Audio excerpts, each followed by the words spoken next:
All right, this one. It needs the engine from the cranks.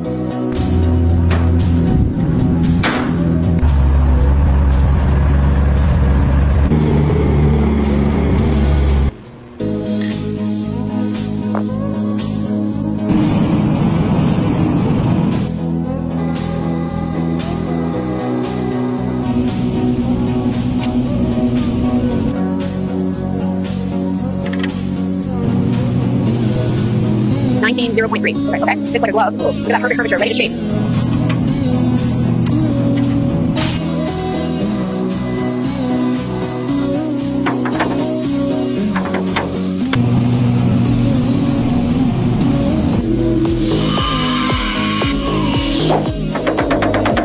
Perfect.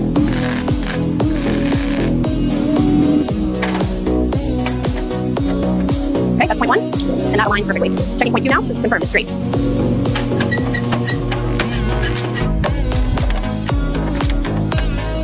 The fit is good. There's just a little bit of flex here we need to address.